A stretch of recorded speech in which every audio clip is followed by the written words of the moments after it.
Welcome to the EmpowHERment Show, a podcast designed to empower women like you to take control of your lives, make informed decisions, and redefine success on your own terms, beyond the noise of influencer culture.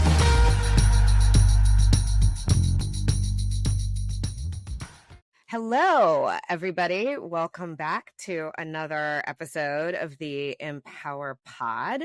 We are super excited today. It's just me and Maddie for this one. But to make up for that, we have an amazing guest. Today, we're going to be talking a little bit about why is everything so expensive? So tariffs, trade, and why international fairs and international trade affects your pocketbook and your grocery bills. So to help us understand that, we have a very, very special guest, Ambassador Demetrios Marantis. Demetrios served as Acting and Deputy U.S. Trade Representative in the Obama administration. He also worked on the U.S. Senate Committee on Finance as the Chief International Trade Counsel, where he helped secure things like the passage of the Korea-U.S. Free Trade Agreement. He's an attorney and currently the president of the National Foreign Trade Council Foundation. On top of that, his very impressive career in public service, he's also worked in global government affairs. He founded and led the team at Block, formerly Square. He was also the global head of corporate responsibility at JP Morgan Chase. And I know him because I was lucky enough to work for him at Visa on the global government affairs team. But moreover, I'm super lucky because I get to call him a friend, as does Maddie. And he's been good enough to come on today to walk us through what on earth is going on. So welcome, Demetrios. Thanks for joining us. I'm thrilled to be here. Thanks for having me. Yeah. So let's get into this. Right now, I think we're all learning a lot about kind of the invisible hand of trade and tariffs, right? We're seeing it in things that are happening, obviously, in the news. There's been a ton of conversation. You know, we've got all of these trade agreements that are supposed to be rolling in with different countries, but we're also seeing that everything's really expensive. Baby clothes, formula, things that you're trying to buy from the UK or from China if you're trying to ship things in. And so we're seeing these geopolitical tensions play into disrupted supply chains and then higher costs all around. So can you talk a little bit about the U.S. Office of the U.S. Trade Representative, USTR, as we're going to cut to the acronym and do that for the rest of the show. Tell us about USTR, their mission, what you did there, and kind of how you saw trade intersect with economic equity and some of the issues that are going on. I'll tell you the one upside to all of this, trade uncertainty is all of a sudden everybody's paying attention to it because people are realizing how it affects everyone's bottom line on a day-to-day basis. So I'm thrilled that trade has become a sexy topic because it never really has been, but here we are. So it's interesting. So USTR, there's so many acronyms in trade. The primary agency in the US government who's responsible for international trade policy is called the United States Trade Representative, affectionately known as USTR. And that's the agency that has really the congressional statutory responsibility for managing trade relations between the United States and other countries. And that can mean negotiating trade agreements. That can mean, trying to figure out, what the United States' position should be on trade issues. And so that's the agency that really has the overall authority to do all the stuff that we're seeing in the paper now. Okay. And then can you talk a little bit about, I feel like we're seeing right now, it's very interesting. You're saying that's the agency that is really responsible for it. It doesn't feel like that agency is driving things right now. Is that kind of what it looks like to you as well? I mean, just as as someone who knows the agency, knows government, it definitely feels like it's being driven by the executive at this moment. Yeah. So what's interesting, so USTR is really an offshoot of the White House, which is also a little known fun fact. But the thing, Adama and Maddie, that has, I think, me as kind of like a trade person kind of confused is, trade really is a congressional authority. In the Constitution, Article 1 of the Constitution bestows essentially trade action to the U.S. Congress. Congress then delegates it to the executive branch. So on things like tariffs, really, Congress should have the last word. So Huh. it's been very curious to me in this whole, what we've been seeing since the beginning of this administration is Congress has really abdicated its congressional authority and has given the executive branch wide deference to do things that I'm not quite sure the administration has the constitutional authority to do, which is why we're seeing legal challenges to some of the action that the Trump administration has taken on trade, because, arguably, I mean, at least from my perspective, there's been a bit of an encroachment of Congress's authority to make decisions on tariff policy in the way that the Constitution and the framers intended. Well, they're on brand. I'll give them that. Seems like kind of trend with this administration and this, congressional.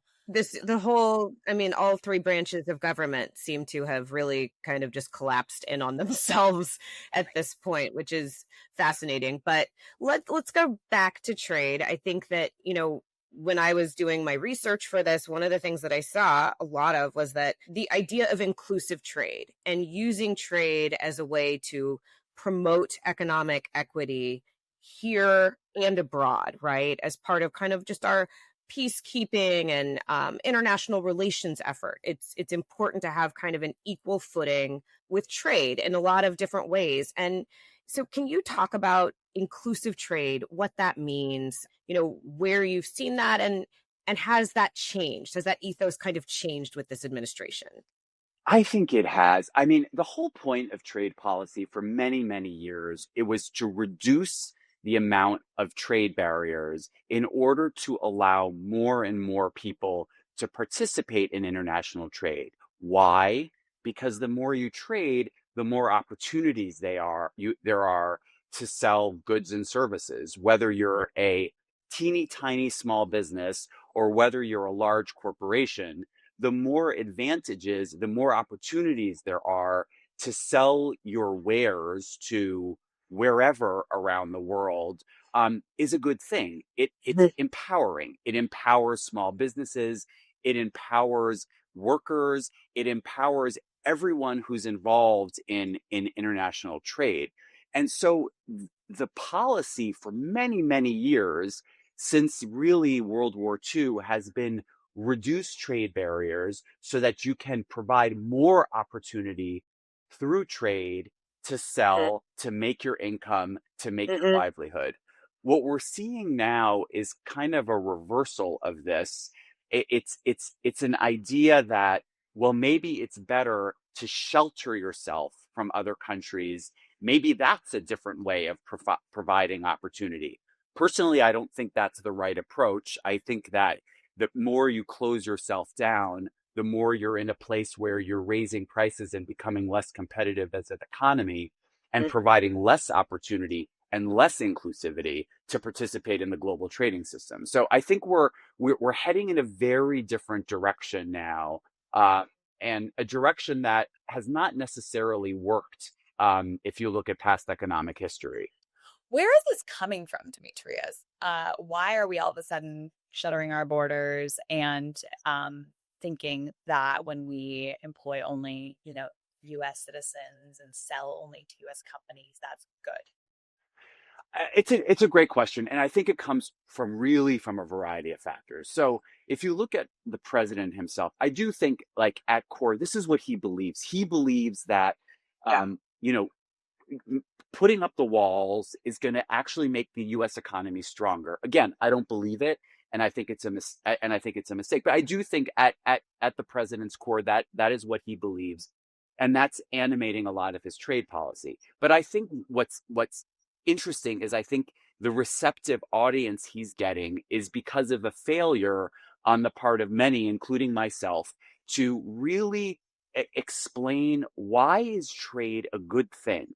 All of the evils of the U.S. economy, all of the problems, job losses, all have been put on the back of international trade, which is not fair and is not true. But it's been very hard to counter the narrative that has really developed over the years that the more we trade, the worse it is for our workers, which is not the case. But nobody has figured out a compelling way to make the argument that trade is actually a net good for the US economy. Of course, there are going to be circumstances where a particular trade agreement may cause some sort of economic dislocation. And that's really the responsibility of Congress and the administration to figure out how to help workers who are most affected by things like that. But as a result, we've created a vacuum, and President Trump is filling that vacuum now. And I do think the net result really of all of this is going to be when things kind of go south, like they're starting to with respect to inflation, and job numbers, maybe that's going to actually have the odd way of convincing the American public that actually it's important to engage in global trade. It's important to keep prices low. It's important to empower people through providing opportunities through international trade. Yeah. So I think, Maddie, it's a long way of saying I think that's kind of what's animating all of this right now. Yeah. It's interesting because, I mean, the most recent inflation report that came out has started to show that we're seeing an impact, right? And like basic household items from diapers to baby food for mothers, and then to just groceries that you're buying, like basic things are now becoming out of reach for a lot of Americans. And I don't know, but like I struggle with it because my personal view here is that people don't do math. Yeah. Look at the numbers on their receipts and go, oh, like, because we're so politicized here, right? There has to be somebody else who's causing that. Yeah. It can't just be that. Right. It can't just be that. What we all forget, though, a tariff is a tax. It is. You can sugarcoat it and call it whatever you want. It's a tax. It raises prices. Now, if you're going to impose a tariff at the border, i.e. a tax, here comes a product coming in from whatever country. It's going to have a 20% tariff on it. Somebody has to pay that 20% tariff. Yeah. Maybe the importer is going to suck up the price. Yeah. Very, like rare. FedEx will send you a bill. Believe me, it's already happened to me. Didn't you have a bunch of wine you just got from your fabulous trip and you were like, or didn't, because you were like, oh wait, no, actually. I actually ordered some clothing from the UK, from a store in the UK. I got a tariff bill after that. FedEx sent it to me. It was like, yeah, you owe this extra amount of money. And then when we were in Italy and we were looking at wine and we were, I always like to try to bring back some wine. They were like, we're not even going to do it. We're not shipping. Usually, like, let me tell you, you go overseas, these wineries, they are thrilled to ship you cases of stuff. It'll get home before you will. They're not even doing that anymore. They're like, no, the import duties, the tariffs will be so expensive. It's not even worth it.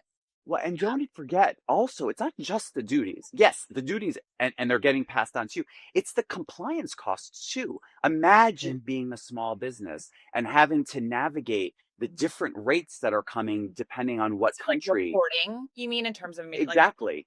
Yeah. Reporting and just as yourself trying to figure out, okay, if I want to import this from this country...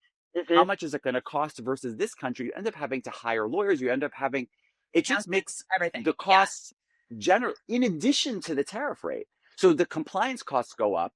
You have a higher tariff rate. I mean, tariffs have gone up. The average rate before this administration of tariffs, so of taxes of foreign products, were roughly 2%, 2 to 3%. They're now 20%. Yeah. Oh my gosh. Increase. And so we're starting to feel that in our pocketbooks, which is why the latest CPI report, Consumer Price Index report, shows that inflation is ticking up. We're also starting to see a lot of businesses who are like, this uncertainty is killing me because I have stuff sitting either in a harbor or in a ship somewhere, and I don't know what it's going to cost me to get it across the border. I don't know if it's going to be a 10% tariff. I don't know if it's going to be a 50% tariff and 100% tariff, because that seems to be like very shifting sands as well. My husband works in the automotive industry, and like the first time around when Trump was president and we had some tariff negotiations going on, they would literally be waiting for parts to come across the borders like Mexico and Canada. And they would have to send the parts back because they couldn't afford to take them in. And so that it became this like chicken and egg situation where we're like, okay, well, we need the parts to make the cars. but we can't afford the parts, but we have to sell these cars or they're just going to sit. Right. He saw it firsthand, and he's not a U.S. citizen. He's from New Zealand, and he had moved here for a role. And he was just like, "You guys, what is going on?" Maddie, you're pointing out like the tariffs. I mean, grant. Okay, my opinion, not good policy. However, if you know that you're going to import from the EU, your tariff rate is going to be 15%. You can plan. Yeah. But when it's today, tariffs are 0. Tomorrow, they're 10%. Wait, in August 1st, they're going to be 30%, but maybe they're not. You just can't plan. Yeah. And if you're a business, particularly a small business, how on earth can you do a business plan if you have no idea how much your inputs are going to cost tomorrow versus next month versus next year? You can't plan. And the uncertainty drives up compliance costs. Again, it drives up costs generally. And no one wants to invest if you don't know what the rules of the road are going to be. Yeah. When you think about kind of how like big companies are responding to this uncertainty, and I love to talk about toxic trends or like stuff on social media, and taco has become something that everybody loves to say, and the memes that have come out of it have just been like chef's kiss. But like bigger corporations, like the ones Adama mentioned that you worked at and that we worked at, they can account for this and plan for it. But small companies cannot. In the corporate community, Demetrios, I'm curious, given a lot of the conversations you do and consulting you do, like what is the vibe with like big business around all of this? Concern.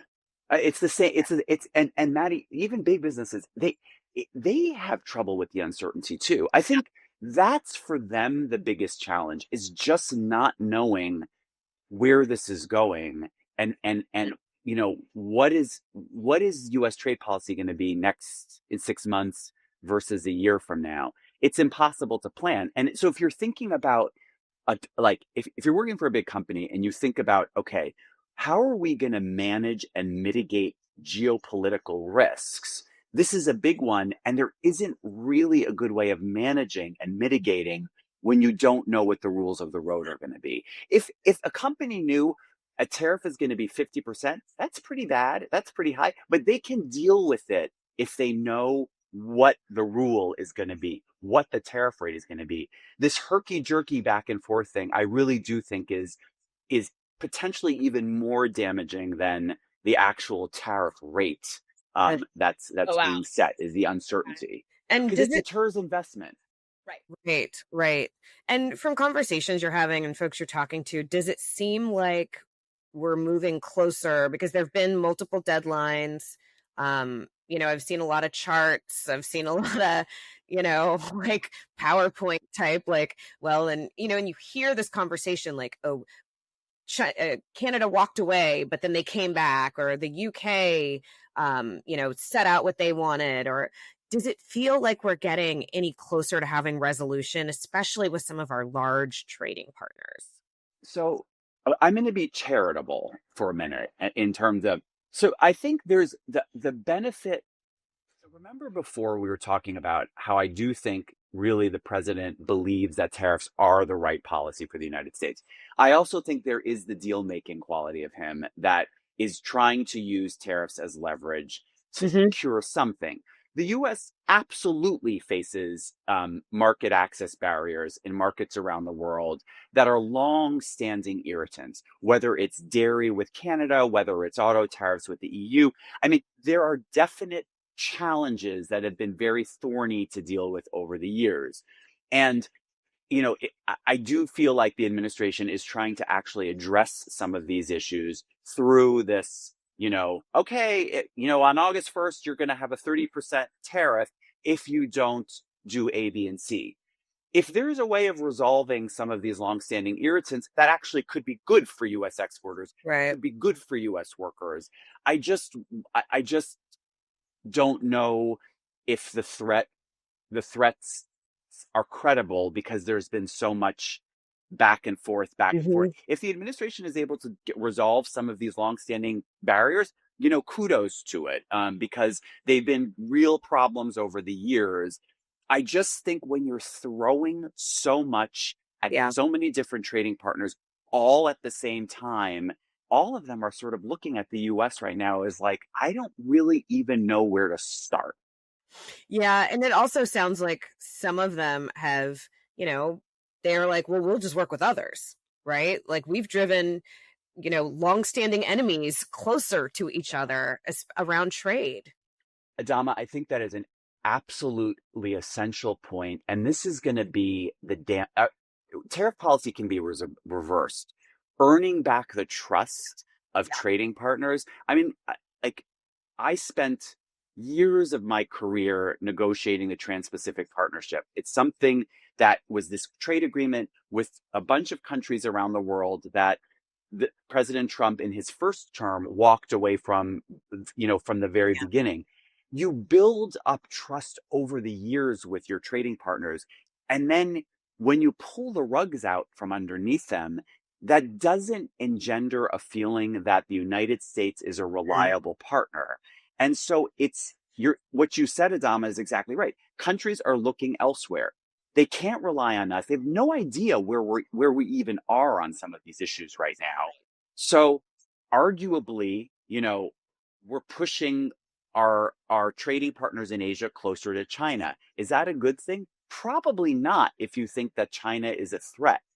Right. Are we pushing, are we emboldening, some countries that don't have great trading policies towards the United States? Yes, because there's not an alternative right now. And I think we're going to suffer, we think about like the short-term damage of a 20% tariff. What you brought up is really the long-term damage of the reputation of the United States as a reliable partner for countries to seek relationships and closer relationships with. It's a real problem, and I really worry about that long term. I do as well. And I think like where we stand on the world stage right now amidst all of this is very precarious. And future generations, I think, are going to be the ones who suffer due to it. Like right now, anybody who voted for this administration or still backs them, I'm like, you might face some more expensive bills over the however many years, but the long-term ramifications of our ability to call on anyone if we have a problem and everybody wanting to be with us on anything. I think that is literally on anything. Yeah, it's very scary. Can you talk, Demetrios, about something that I've been really concerned about too is, there's so much aid that we provide too around the world and in countries where, like thinking about women where they otherwise don't have any economic paths, right? So I'm curious for your thoughts on from a like trade perspective and an economic investment perspective, like what it looks like for those nations where we've been trying to help build or like break down barriers and build access, and like where are they going to be relying now on parties like China and Russia and countries we haven't been allied with? Like what will happen there? That's such a good question, Maddie. And this is, to me, this is where I get a little emotional because trade has been a really fundamental tool for development. In addition to, being something that's empowering for workers in the United States. I mean, let me give you some examples that I that really have resonated with me for many, many years. So I spent a lot of time in Africa. I spent a lot of time on trade issues with African countries. And I mean, here's an example. So I was in Eswatini once, formerly Swaziland, and the United States has a law that's actually about to lapse called AGOA, the African Growth and Opportunity Act. AGOA provides African countries duty-free access to a lion's share of the products they send to the United States. And that gives opportunity. So I was in Eswatini. I was at a very small factory that makes jams and jellies. The employees in this factory were about 35 HIV positive women who had nothing other than the fact that they were able to secure a livelihood by making jams, jellies, and chutneys that they exported to the United States, which were sold in Whole Foods. That dries up when tariffs on these countries go up. Yeah. They don't have the opportunity to do that anymore. And so what do? The factory closes potentially. These HIV positive women are out of a job potentially, or they just start selling to China and they become closer and closer and closer to a trading partner that they have problems with. Yeah. Same example in Liberia. We went to we were giving Liberia a textile visa, which essentially allowed them to send apparel products to the United States duty free. I walked into this factory that employed 70 Liberian women, all of whom lost their husbands in the civil war in Liberia. And they were providing for their children because of the salary they were earning, making T-shirts that they sold to Prana, the apparel company that, makes nice yoga wear. And I walked in, this was when I was at USTR, the U.S. Trade Representative, and these 70 women got up and sang a song of thanks to me representing the United States because they were able to send their children to school. I had never been more proud in my job. And the fact that it's the human impact. It's the human impact. Real and people. That's what trade does. It's real people. And it's the same thing in the United States. You could reverse for sure story as well. But that's gone. And that's what to me is like the tragedy of all of this is you think about it at the individual person level and how are we now harming people? And to your point, where does it go? I mean, I'm Nigerian, so I spend a lot of time on African Twitter, reading things. And one of the things that has become a real topic of conversation, and this has been happening for the past 20 some odd years, but China and Russia are investing a lot in Africa and in India. And there's a big conversation China's not your friend, right?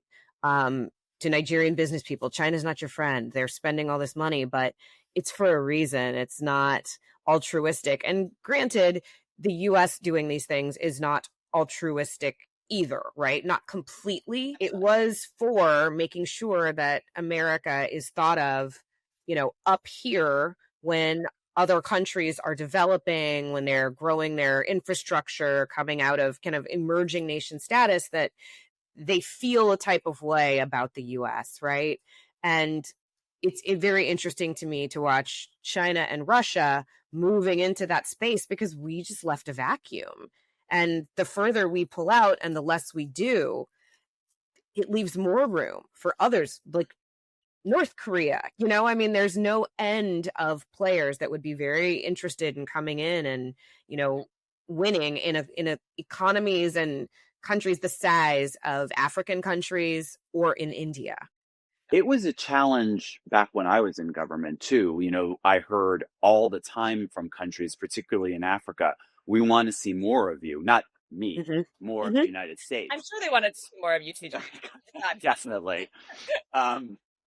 But now they're seeing less and less and less and less of us, and the opportunities as we build a wall around us, the opportunities for them to be part of those economic links that tie us together and bind us together are being severed. Yeah. It's really fascinating to me. Well, fascinating / disturbing, probably the latter. But, as we build walls, metaphorically, economically, literally, there's this in America. My husband has made the observation many times that in America, everything is a zero-sum game. Somebody has to be losing in order for somebody else to win. And he's from New Zealand, and they are a country of 5 million people, and they rely extensively on trade. Right. And it is all about extending branches and opening up opportunities. And here, he's always been befuddled by how there is a broad swath of our country who support the current administration and party because they think that in order for them to gain, everybody else has to lose. And I think that's what's fundamentally driving our trade policy, this protectionism and isolationism in many ways. I don't understand that though. And I also don't know how to convince them otherwise. So I'm curious, Demetrios, like if anybody were listening to this and, maybe falls in that camp, how do you get through to them? How do we get people to understand that it is not a zero-sum game and we can all benefit? Maddie, I do think, I mean, it's funny. It's like we talk about trade, but it's really the whole issue to me, where we are as a country is there has not been, equal economic opportunity for Americans across the board.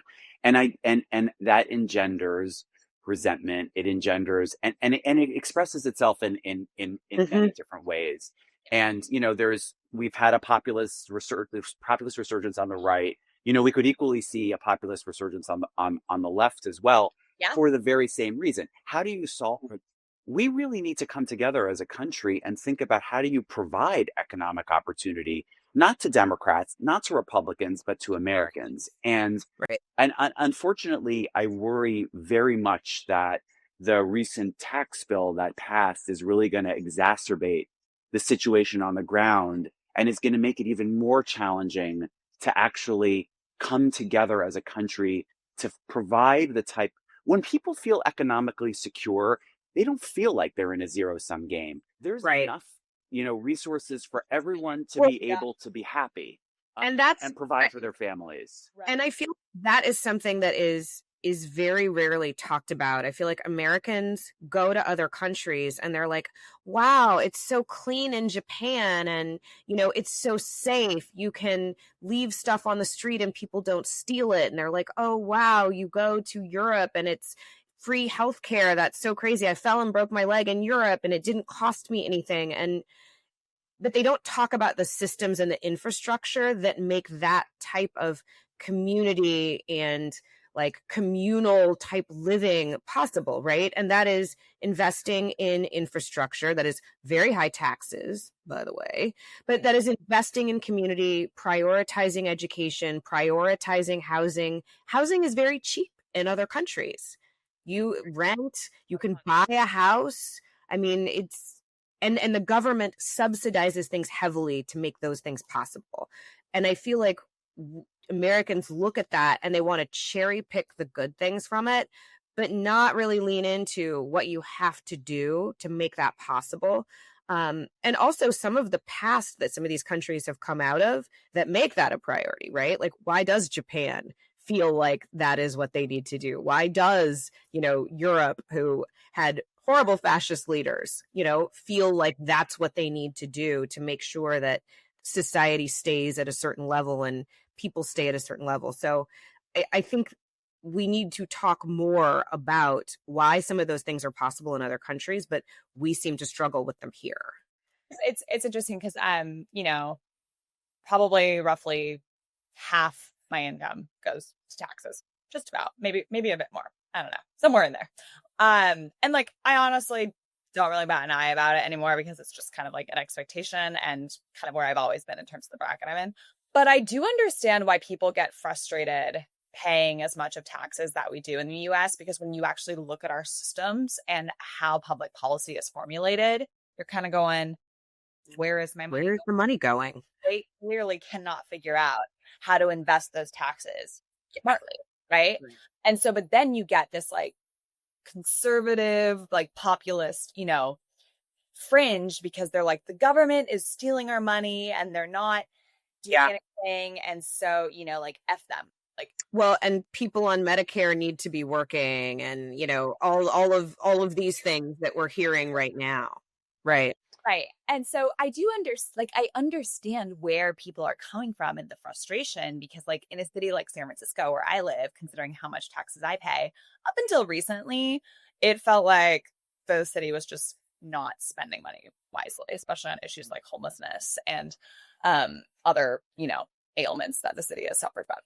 Anyway, what I'm saying is I get why people are frustrated. I get why they go to other countries and they go, oh, this is great.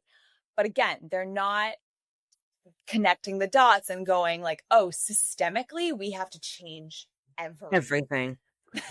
I think the challenge, though, too, is when we legislate in the United States lately, there are lots of different policies, things that aren't connected to each other.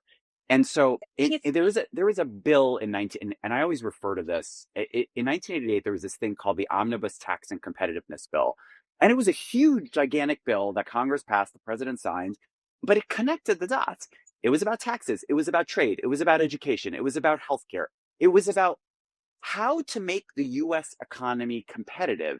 And so it was clear that like you were making this decision on taxes because it was important to do this for education. You were opening up on trade because it was going to be good for the economic competitiveness of the U.S. We legislate, unfortunately, like today's a tax bill. Tomorrow we're going to do something on stable coins. Then we're going to do something on health. It's not, and so you can't connect the dots. And I don't think the legislators are connecting the dots.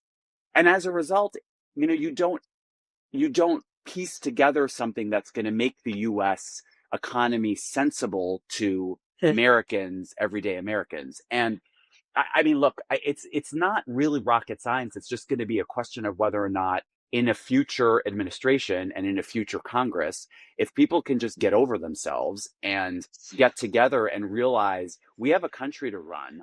Right. Let's run it. And it's falling right now. So I have a somewhat controversial take on what you just said. Well, I don't know. Let's go. Here we go. Maddie's take. I'm having the hot take. Oh. Okay, so like the piecemeal legislation that we are seeing signed, is there any correlation or causation between the power of lobbying and interest groups in the United States and how a lot of bills are pushed because they are in service of a particular industry organization? I don't disagree with you at all. And that's always there and that's always going to be there. And I think the question really is going to come down to, when larger businesses, and they do this from time to time, they come up with, a holistic plan for, and the lobbyists can go scurrying around to try to help, push forth policies that are sensible. And look, when the Washington lobbying community is focused on something, they're focused on it and it's going to get done. It's just, again, what are we doing this in service of? Are we doing this in service of something that's good for the overall American economy? Or are we doing this in service of something that's, for one particular industry and one particular provision? And so I would love to deploy the Washington lobbying community in service of a bill that's going to, help really restore and promote American competitiveness for the next 2 decades. Mm-hmm. That would be great. They're capable of doing so. They're capable of doing Oh, yeah, for sure. Yeah. Can you talk a little bit, because I think the process of like negotiating trade agreements is a little bit of a black box. So for our listeners who might be interested in, like you mentioned, TPA, what goes into that? Like you said, you were working on that for years. So what does that look like? How do you open those conversations and how does that get done? So I'm laughing because a very amazing U.S. trade negotiator who I worked very closely with. Once I sat in on a class of hers, and she was basically using dating as the analogy for trade negotiating. Let's hear it. It was great, but really, I mean, trade negotiations is really about how do you get a win-win for both sides in a way that's going to help, the economy of Vietnam and the United States. How do you and so as trade negotiators, you have to develop, this is where the dating comes in. You have to kind of like get the trust, develop an understanding, a relationship with your counterpart, because you and that person are going to have to really push some tough decisions in your own internal decision-making process. If I would be a bad trade negotiator if I didn't understand the political and other challenges that my counterpart were facing and trying to help her navigate around that and figure out how is she going to go back and sell that to her constituents at home. Likewise, she needs to do that with me. So trade negotiating, you kind of build up that level of understanding and you develop a relationship with your counterpart. and you have a vested interest in trying to figure out, okay, I need this. How are you going to help me get that? You need this. How am I going to help you get that? And then at the end of the day, you consummate a really nice relationship through a trade agreement. Awesome. But it really is. It's you really have got to understand who you're negotiating with, understand their political system, understand their culture. Because if you don't, you're never going to get to yes ever. You know what that takes, though, Demetrios? Like, building that trust takes time and therefore takes patience. And I just feel like we in our country, and maybe, more broadly, like, especially given the proliferation of technologies, including AI and, like, always on and everything, like, I wonder if, this is kind of a symptom of how as a society, though, we've actually just become much less patient because it's like always, now, like, instant gratification. Yeah, today. And so if you're not like getting a good vibe from, a party, whether that's a trade, potential partner or like life partner, like you're like, okay, well, on to the next. I think you're seeing that right now. And I'm chuckling because you see these announcements of these deals, that, and I don't really know, it's not really deals. There are framework agreements that you need to fill out in order to kind of actually make them real. I'm not really sure what the UK trade agreement that we've reached is. I'm not really sure what the agreement with Vietnam is. It's all very kind of rough, and you don't conclude a trade agreement, a meaningful, deep trade agreement in 2 weeks. It's just not possible because there's a lot that goes into, trying to reduce a trade barrier here, reduce a trade barrier there. It's not just kind of like you snap your fingers and it's done. And I think that's why you're seeing the postponements, April, no, July, no, now August. Or you're seeing the announcement of a deal like a deal with Vietnam where you don't really know what the details are. It's a framework. And that's okay. You have a framework and you negotiate within that framework. But it's not a deal that's signed, sealed, and delivered. And by the way, where's Congress? Again. This was kind of my question, because when you outline the fact that Congress actually has the authority, so it sounds like, how does that work? I mean, you worked on the Committee on Finance. Did you guys kind of give USTR a framework and say, now go get this? Is that kind of how it worked? And then they kind of take it and they work with, whatever themselves and figure out, this is possible. I mean, because it feels like we're doing something just on the fly at this point. So when I worked in Congress, so the members that I worked for would be batshit about how much authority has been, or where Congress's role is versus the administration. So again, Congress has the constitutional authority under Article 1 to regulate foreign commerce. What Congress does is they delegate that through a law to the administration, and they set very clear parameters of this is what, do this, do that, do this, do that, do this. They provide trade negotiating objectives, and the administration has wide latitude. But there is a delegation of authority, because the administration does not have the authority without it getting delegated to Congress. And tariff authority in particular, I mean, yes, Congress will delegate tariff authority for the administration to negotiate tariff rates. But again, Congress should have the last say on this stuff. And it's very surprising to me, given the role that Congress should play and guard for itself, because it is its constitutional authority, to not allow an administration, whether it's this one or any other, to kind of ride roughshod over what the Constitution actually says.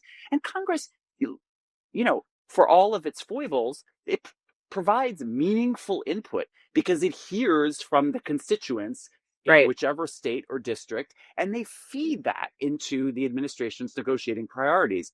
Without Congress, you're kind of acting in a vacuum that's divorced from what the realities your constituents will face on the ground. So it blows my mind as somebody who worked in both branches of government that there is no congressional oversight over anything that's going on in trade policy.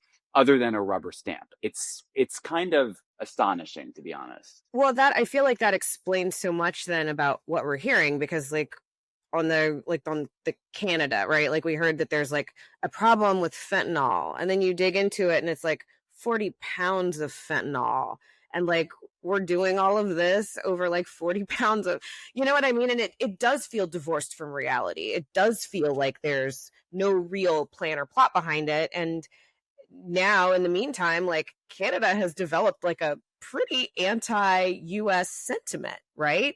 Like they are deprioritizing US products. They're going on the bottom shelves of grocery stores. They're not coming to the US for vacation. Like down like 70%. Canada. Yeah. It's crazy. Yeah. And they're also giving Americans a rough time at the border. We have family friends who just went to Vancouver the other weekend and getting back. I'm going to Montreal next week. Well, I feel like you're going to be fine. Do you still have a diplomatic passport? Because like, right. No, not anymore. Bummer. Bummer. Demetrios, I just feel like wherever you go. I feel like they'll be happy to see you. Yeah. But anyway, my family friends, though, they had a hard time getting back into the U.S. from Canada. They kind of were getting like interrogated at our border. And, you know, they were recounting this whole story. And of course, my husband and I are looking at each other going like, that's what happens. I mean, like U.S. citizens are having a hard time at the U.S. border at this moment. I mean, right. It's crazy. Anyway, but yeah, it's interesting, this whole discussion on Congress, because a part of me wonders if the reason that they are abdicating their role and just being like, well, there's actually no framework, whether, you know, you can just do what you want, Trump, is because they're actually so scared of what their constituents might end up saying after all this is said and done. But this is one more thing where when people ask, like, you know, how important are the midterms? A Congress that is going to hold on to power that is delegated to them and not just hand that over to the executive like we're seeing right now. And we're seeing that on a lot of fronts, right? Congress is like, hey. That's really important. A Congress who will come in and say, no. These are actually what our trade objectives are. This is actually what we want international relations to look like. Well, and the other thing too, which we didn't even discuss, is, you know, when and if more tariffs go into place against whether it's Canada or the EU, they are going to retaliate against the United States, which means they are going to raise tariffs on products that, you know, American farmers and ranchers export to these markets. And all of a sudden, you know, not only do prices go up because we have tariffs in place, but then tariffs go up in other markets, which makes it harder for our workers, our farmers, our ranchers to sell products overseas. And like you were saying, like, you know, with Canada, that, you know, liquor is being put on lower shelves or whatever. I mean, that's very real. And the whole idea about, you know, trade creating opportunity goes out the window when we're putting tariffs on products, they're putting tariffs on our products. All of a sudden, you know, things get more expensive and people lose jobs. Yeah. And to your point about the big, terrible bill, the tariffs aren't the only things that are happening. And so while policy might not be connecting the dots, the economy is going to go ahead and connect those dots for us, right? It already is. I mean, in the latest inflation report, as we were discussing at the beginning, like the dots are dotting. The dots are dotting. Yeah. And meanwhile, like the president is telling Jerome Powell that he wants to fire him because he's the problem. More uncertainty. Yeah. You know, more uncertainty with respect to the, you know, independence of the central bank, more uncertainty about the future of the U.S. economy. It's just uncertainty, as we talked about earlier, is not good for anything. Mm-hmm. Yeah, or anything. Demetrios, as we, you know, start to wrap this installment, because we're going to do a part 2, very excited.